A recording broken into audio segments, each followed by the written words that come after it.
Alright guys, welcome back again to more of the Great Ace Attorney 2. Seems that we're making some good progress against the, with the, Gregson case, and it's still a lot more to come because we're still in the middle of it. I thought we were pretty much close to finishing, but we still got a little more investigating to do. So we're gonna continue on from that, guys, and see where it goes. So if anything else, let's keep it rolling. Alright guys, welcome back. Let us continue on. Did we converse with everyone already? Yes, we did. Alright, let's move on to,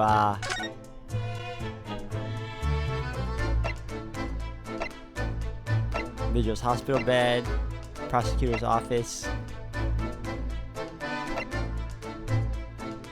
No, that's where we are right now. Okay.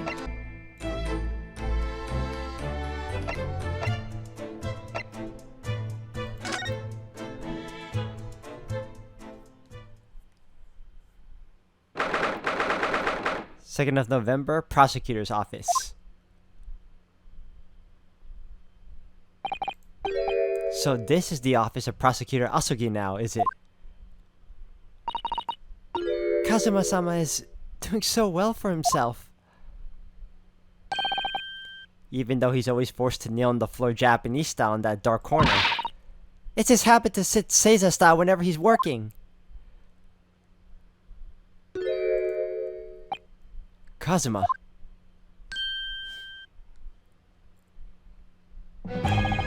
I thought it wouldn't be long before you paid me a visit, Ryunosuke. I was right about what I said, wasn't I? Sorry? That you have all the makings of a great defense lawyer. Well, I always believed that you'd fulfill your dream of advocating in the British courts.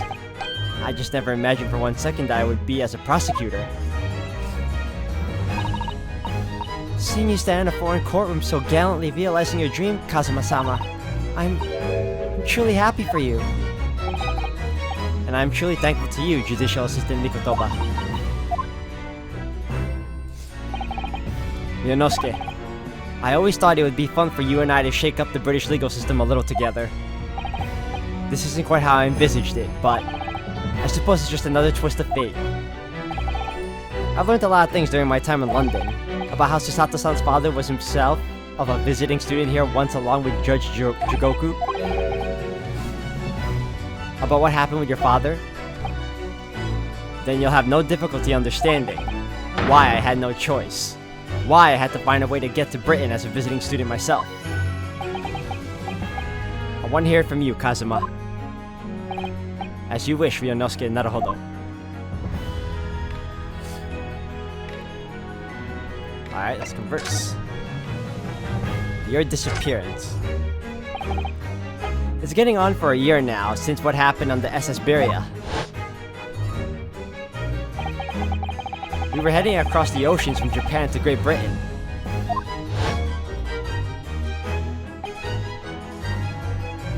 When a bizarre series of coincidences led to those tragic events.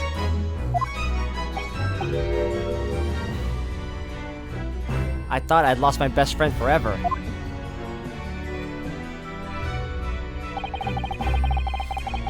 I must have been unconscious for a long time when I awoke. I was lying on a bed. It was a narrow little room. There was a posy of flowers by the pillow. It took me a little while to realize that I was in the cabin of a ship. I slipped out of the room and headed up onto the deck. Were you already suffering from amnesia at that point?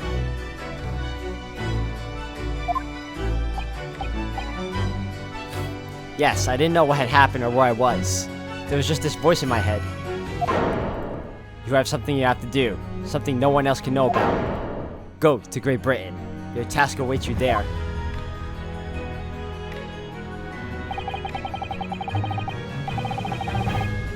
It was a calling I couldn't ignore. It compelled me relentlessly. Out on deck, I saw that I was on a huge steamship and we were docked in a large port. It must have been Hong Kong. Yes, it must have been. Presumably just before they were due to carry your body off the ship. I had no idea of the situation, but I did have the feeling that this was in some way my last chance. So I concealed myself among the disembarking passengers and went ashore.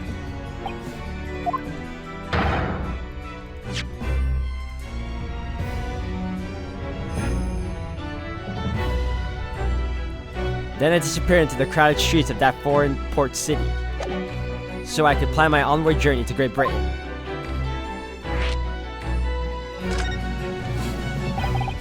Just under a year ago, with all my past memories lost to me, I was left behind in Hong Kong. Everything was foreign to me. The sights, the sounds, the smells. My head reeled. I was truly at a loss. I realize now that I escaped as a dead man, with nothing but the clothes on my back. No money, of course. Oh, how terrifying for you. Luckily though, I had 2 feathers in my cap. One being your knowledge of English, I suppose. That's right. And on the back of that, I was able to pick up some work as a deckhand on a cargo ship. Eventually, after calling at countless ports, I finally arrived at Dover. That must have been some 3 months ago now. Your formidable tenacity of purpose showing itself again. I mean, the man had lost his memory and had literally nothing to his name.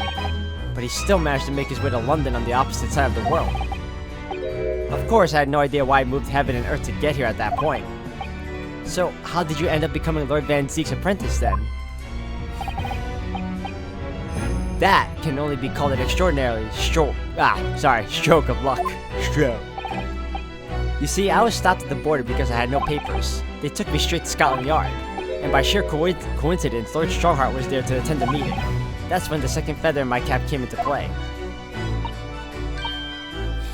Would that have been your knowledge of the law? Yes, exactly.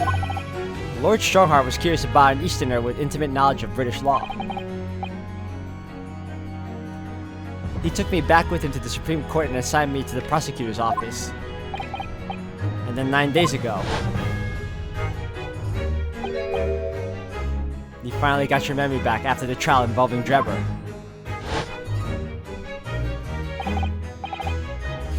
Yes, I did.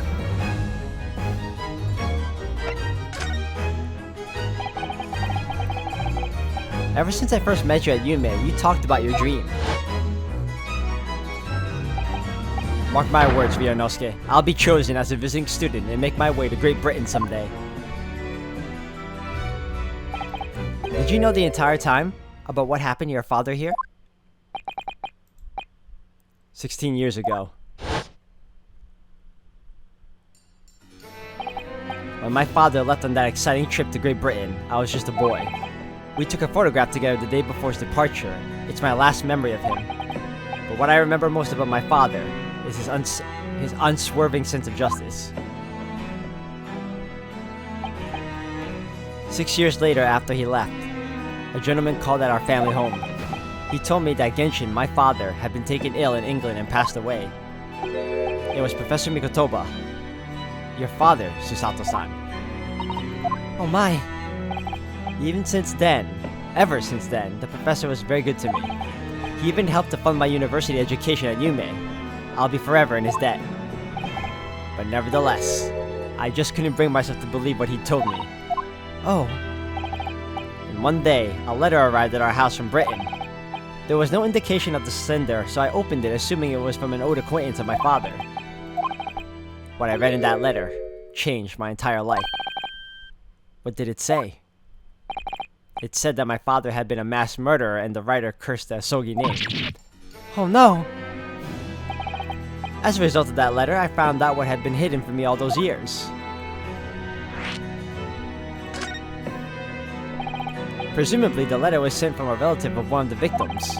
If whoever it was had been a member of the judiciary, he could have been present at the closed trial. The letter revealed that my father had been sentenced to death, executed for being a killer. I'm so sorry you had to find out that way. I imagine the British government did its very best to silence whoever sent that letter.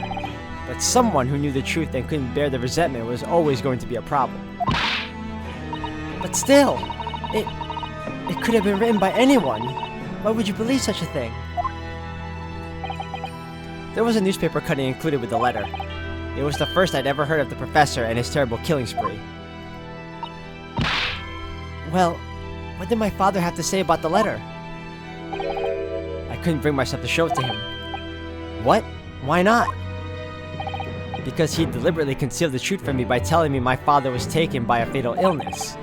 That couldn't have been easy for him, and he'd done it out of consideration for my feelings. So instead, I showed the letter to Judge Jigoku. Ah, to the other visiting student. He faltered for the briefest of moments, but then he just laughed the letter off.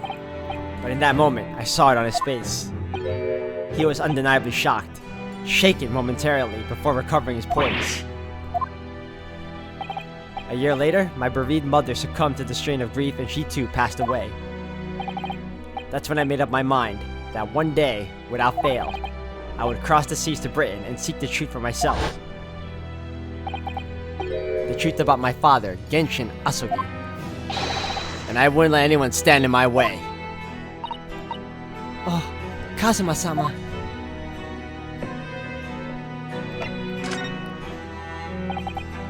What we learned today in court turned things completely on their head. It was an impressive piece of lawyering, Ryunosuke Naruhodo. Lord Van Zieks is in the Reaper, you know. I almost don't want to believe it myself, but it turns out that Inspector Gregson himself, the victim, was. It's clear that the Inspector was behind the Reaper's activity all along. What? You mean you knew? The real question is, who's been giving orders to the Inspector? Yes, Beric Van Zieks is the real Reaper. And I know that 10 years ago it was him who decided my father must be a mass murderer and sent him to his grave. No! He was merely seeing that justice was done as the law dictates. He's not to blame. Ultimately, it's people who condemn people. The law is just a tool that they use to do it. And when a man condemns another, he must take responsibility for his actions. Of course he must. But I know for certain that my father would never have taken another man's life. Kazuma. On the contrary, my father's life was taken by the Reaper. Oh-ho. Alright, well then... Where's my thing here?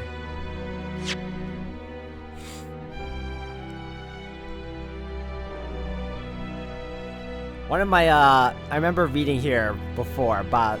What was it? The autopsy report? If I can find it... Gregson 45, time of death. Cause of death, victim was shot, the chest at close range from front, resulting in instant death, scorch point entry. The caliber of the gun used matches that to standard issue. Is there any other one? Hold on, let me make sure. Asogi papers. Alright. Oh wait, no, I'm doing it wrong. I was supposed to... Back... Present. That's what I should have done. I don't know why they do it that way.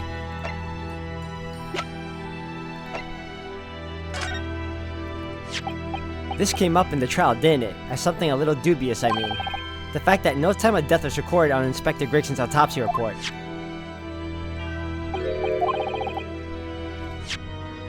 Yes, there were some unexpected turns in the courtroom earlier. The suggestion you came up with certainly took everyone by surprise. The idea that the victim died the previous day at some other location is quite something. Well, considering when the pocket watch had stopped and the scorch marks on the candle, it's certainly a distinct possibility. The evidence and the scene point to it. To be honest, it bothered me too, so I paid a visit to the autopsy room earlier. The coroner responsible wasn't there, but I got a name. It's Dr. Gore. If it won't trouble you, Kazuma-sama, we'd very much like to speak with the coroner too. I was gonna say colonel. Of course, the last thing I want is for anything to be brushed under the carpet. Scotland Yard's autopsy laboratory is behind Lowgate Cemetery. Lowgate Cemetery? By Barclay Prison, you mean? Ah, you know it, do you? The prison where my father was incarcerated and robbed of his life. Kazuma-sama. Well, thank you. We'll pay a visit to the laboratory later today.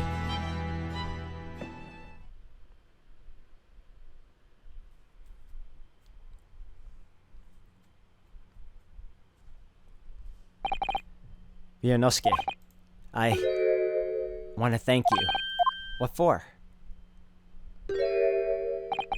For this. You safeguard the soul of the Asogi clan. Well, it is a famous sword that's been in your family for generations. My only slight regret is that I never got the chance to draw it before I returned it to you. Karuma is said to have been forged by a master swordsmith during the Sengoku Warring States period. I come from a long lineage of warriors, many of whom were expert swordsmen. Well then, you're a chip off the old block, I'd say. This blade, Karuma, is the symbol of the Asogi clan's honor and might. Apparently, one of my father's apprentices even took the blade's name for a surname. Really? Karuma. It does sound formidable, that's for sure. 16 years ago, when my father was a visiting student here in London, he had this sword forever at his side. Which is why it means so much to me that I have it by my side again now too. And that is all thanks to you. It was an honor.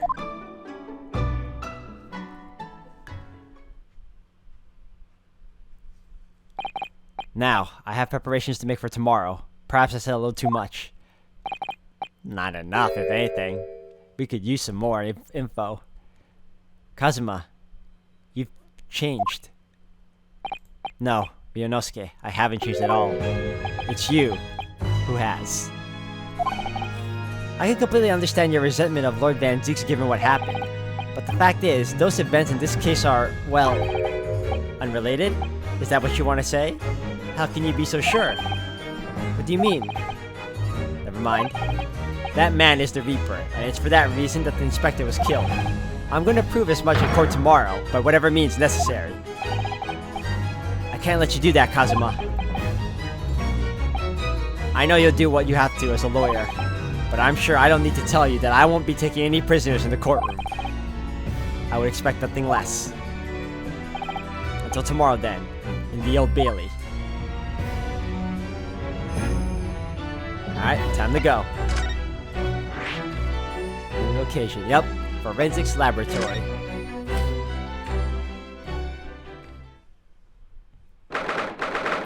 Second of November, Forensics Laboratory. This place really is creepy, isn't it? Well, being a dead room, it's probably full of the spirits of the dissected. But actually, there's a rather pleasing scent of roses in the air. Well, being a dead room, the coroner probably needs a bold scent like that to mask the odor of death. Iris, do you think we could change the subject?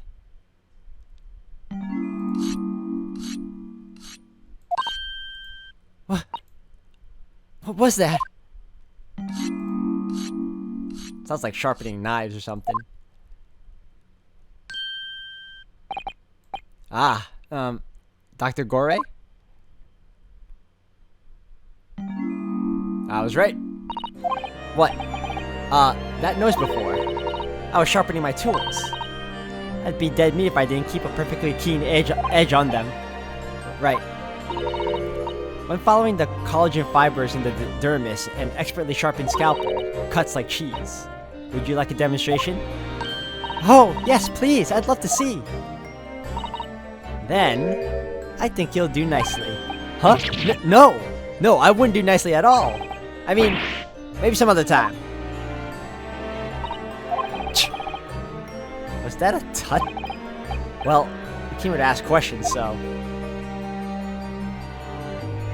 Let's converse with the weird lady here.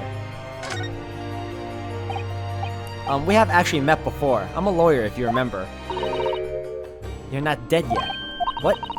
So Mama said I wasn't to cut you open. She's so strict about things like that. Well, good. Dr. Sid has some scruples, at least. Oh dear. Looks like she's not interested in talking to us for the time being, anyway. For the time being? You mean until we die? I hope that's way off.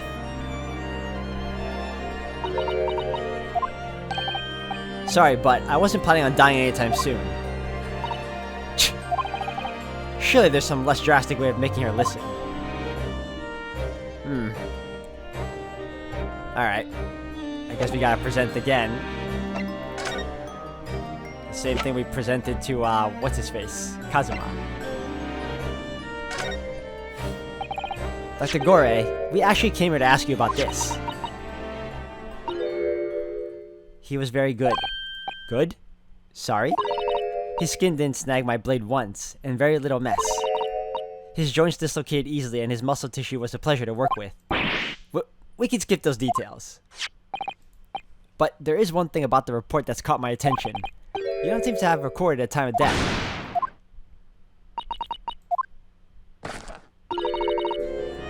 That's not my fault.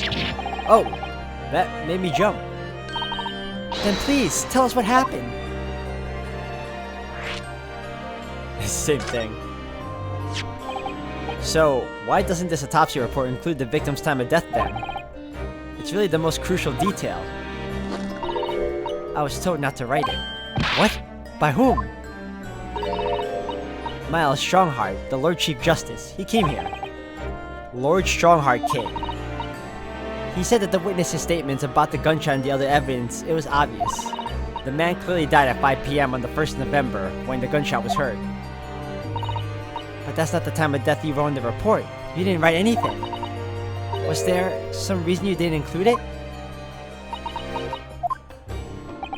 Dr. Gore, if you're hiding something under Lord Strongheart's instructions, then sooner or later you're going to go the same way as your mother. Give it here then. Huh? Why's she scribbling so furiously? There. You've written... What? What's she written? Tell us! Indeterminate. But... The details of the autopsy report have been updated in the court record. Indeterminate. What do you mean by that? Why was the time of death indeterminate? When the specimen was brought in, it was still fresh. So the time of death could easily have coincided with when the gunshot was heard. But there was one small discrepancy. What discrepancy? There was some fried fish in the pocket of the specimen's overcoat. And that fish had started to rot. What? If the victim liked fried fish, he presumably liked to eat it before it went off. Well, yes. What are you really trying to say? It's possible that someone tried to manipulate the apparent time of death. Manipulate the... Is that even possible to do? Theoretically, if you were to chill the body on ice, you could delay the onset of putrefaction. Is it putrefaction? Hold on, let me check the history. Putrefaction. Okay, I thought it was putrefaction. Alright. And if the overcoat wasn't on the body at the time, then only the fish would have started to rot. With today's science, it's not yet possible to determine if the body was chilled or not. But today's science is advanced enough to let you freeze a corpse, it seems. But surely, to chill a corpse like that would require an enormous electrical refrigerator. And I don't imagine many households in London are equipped with such a device. No, definitely not. But maybe in a factory or some other special places. I don't recall seeing any factories or such like on Fresno Street though. I wonder if the inspector's body had been chilled somehow. What might the actual time of death have been? I couldn't say for sure.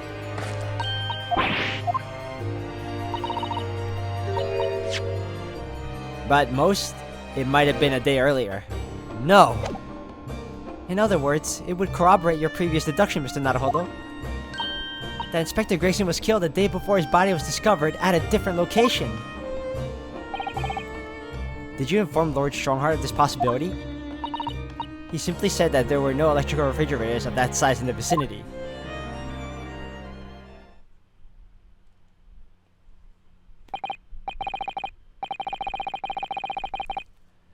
Oh yes, one other thing. It's something the governor of Barclay Prison told us. He said that your mother, Dr. Sith, was responsible for confirming the death of the professor after his execution. The professor. Apparently, you always enjoyed listening to your mother's stories about her work, so we were wondering if you might know something about what happened 10 years ago.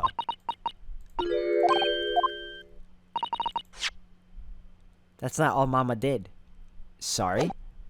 My mama carried out the autopsy of Clint Van Zieks as well. What? Really? The brother of Lord Van Zieks? The professor's final victim? The idea of carrying out an autopsy on a member of the aristocracy was completely unthinkable back then, but the detective in charge of the investigation insisted and it was miraculously authorized. That detective being Inspector Gregson, of course. Quite an accomplishment for one man.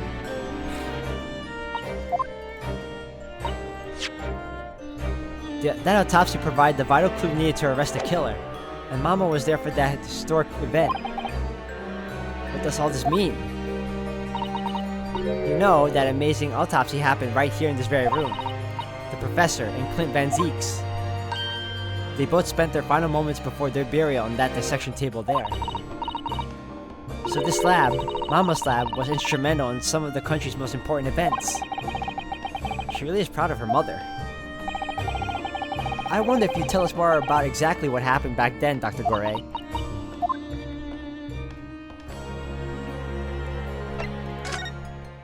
Well, there's more to go. Alright guys, I'm going to end the video here for today. Thank you all for watching. When we come back, we're going to continue on with the investigation with Dr. Gore over here. I almost forgot her name. So if anything else guys, thank you again. Until the next one.